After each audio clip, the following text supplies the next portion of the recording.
живой водой тихо прольется, душу утешит, исцелит боль. Чем мы, душа, отзовемся? Стихи простые, как глоток воды.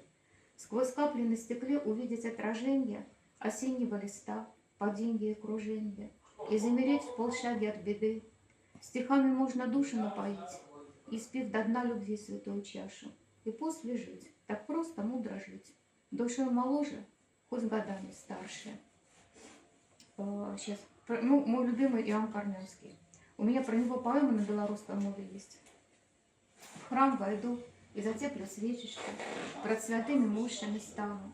Дякую, Отче наш Анны, за Твое великое серце, за молитву Твою неспинну, за любов до людей убогих. З їх нікого в житті не покинув Ти, словом добрим і допомогою. Всі пророцтва Твої здійснялися, слово кожне відбулося, і Цариця небес з'являлася, і дихання їй засталося.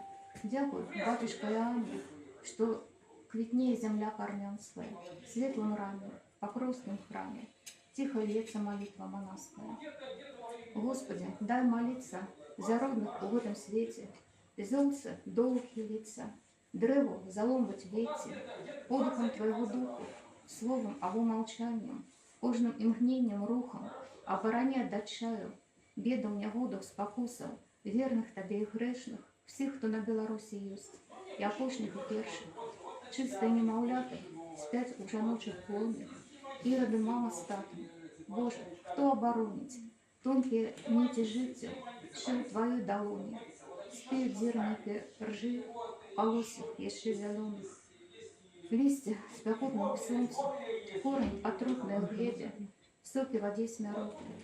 Дай нам штоденного хлеба, купить мовляю по локоть, души порослые тернием. Тень от крыжа Господнего, злюся с чернобыльским тенем. Кожный день, ніби вірш наново, открывалось святое слово. Ствердить нам его у житті, Маті Божия, благослови. Хай все клопоти і учинки не затулять, як облачинки, промененной святейшей любви. Маті Божия, благослови. Тело хлеб и вода живая, души грешные оживляют. При чащении святой крови, Маті Божия, благослови. Отсоли наши души, Царица, бо самим от грехов не позбыться, владарка небес и земли. Маті Божия, благослови.